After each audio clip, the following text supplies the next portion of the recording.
चीन की आदतों से तो हर देश वाकिफ है। कभी वो किसी देश को युद्ध की धमकी देता है तो कभी जबरदस्ती आंखें दिखाता है।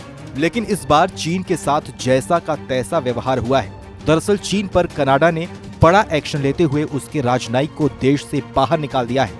कनाडा में चीन के राजनयिक जिनका नाम झाओ वेई है, उन पर कनाडा की ओर से आरोप लगाया गया था कि झाओ वेई ने कनाडा के सांसद परिवार को डराने और धमकाने का काम किया है। दरअसल कनाडा के इस सांसद ने हाल ही में उइगर मुसलमानों के इलाज के मामले में चीन की आलोचना की थी और ये तो हम सब ही जानते हैं कि चीन को अपनी आलोचना बर्दाश्त नहीं है, जिसके बाद उसके राजनयिक ने कनाडाई सांसद को धमकाया था। अब आपको सिलसिलेवार ढंग से पूरी कहानी बताते हैं।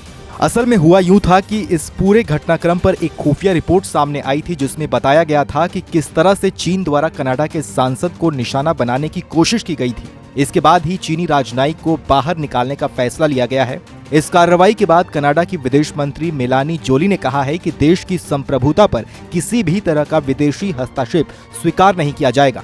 मेलानी जोली ने अपने बयान में आगे कहा कि ये फैसला सभी कारकों पर सावधानी पूर्वक विचार करने के बाद लिया गया है। हम अपने संकल्प पर दृढ़ हैं कि हमारे लोकतंत्र की रक्षा करना अत्यंत महत्वपूर्ण है।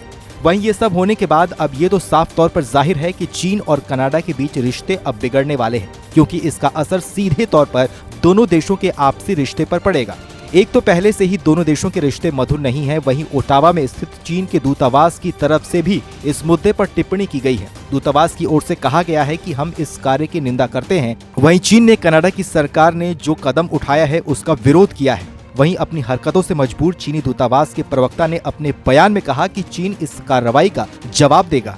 बता दें कि कनाडा के पीएम जस्टिन ट्रूडो के पूर्व विदेश नीति सलाहकार और ओटावा विश्वविद्यालय के अंतर्राष्ट्रीय मामलों के प्रोफेसर रोनाल्ड पेरिस ने कहा है कि इसके जवाब में कनाडा के राजनयिक को निष्कासित कर सकता है। जासूसी agency Canadian security intelligence service ने 2021 में एक रिपोर्ट जारी की थी। इसमें कनाडा में बढ़ते चीनी प्रभाव के बारे में बताया गया था। आखिर में बता दें कि इस सारे विवाद के बाद चीन की सफाई सामने आई है, जिसमें उन्होंने कहा है कि उसने कनाडा के आंतरिक मामलों में कभी इंटरफेयर नहीं किया है और ऐसा करने में ना ही उसकी रत्ती भर दिलचस्पी है। चीन के टोरंटो महावाणिज्य दूतावास ने कहा है कि चोंग पर रिपोर्ट का कोई तथ्यात्मक आधार नहीं है और ये पूरी तरह से निराधार है। बहरहाल हमारी इस खबर को लेकर आपकी क्या राय है, हमें कमेंट सेक्शन में जरूर बताइए। बाकी देश और दुनिया की अन्य बड़ी खबरों के लिए सब्सक्राइब करें आज तक।